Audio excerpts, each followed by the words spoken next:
2026-এর IPL ট্রফিটা অবশেষে আমার প্রিয় টিম আরসিবির হাতেই এলো।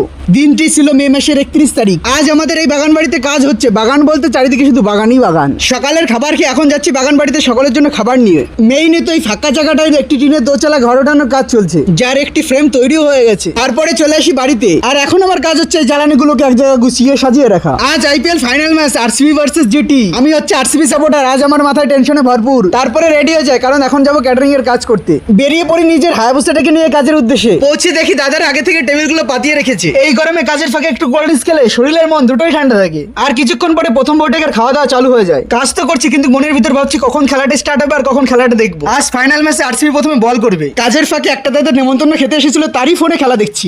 আজকে লোক কম ছিল বলে কাজটা তাড়াতাড়ি হয়ে গেছিল। এখন তাড়াতাড়ি করে আমি খেয়ে নিই। তারপরে আমরা একটি দাদার দোকানে চলে আসি খেলা দেখতে।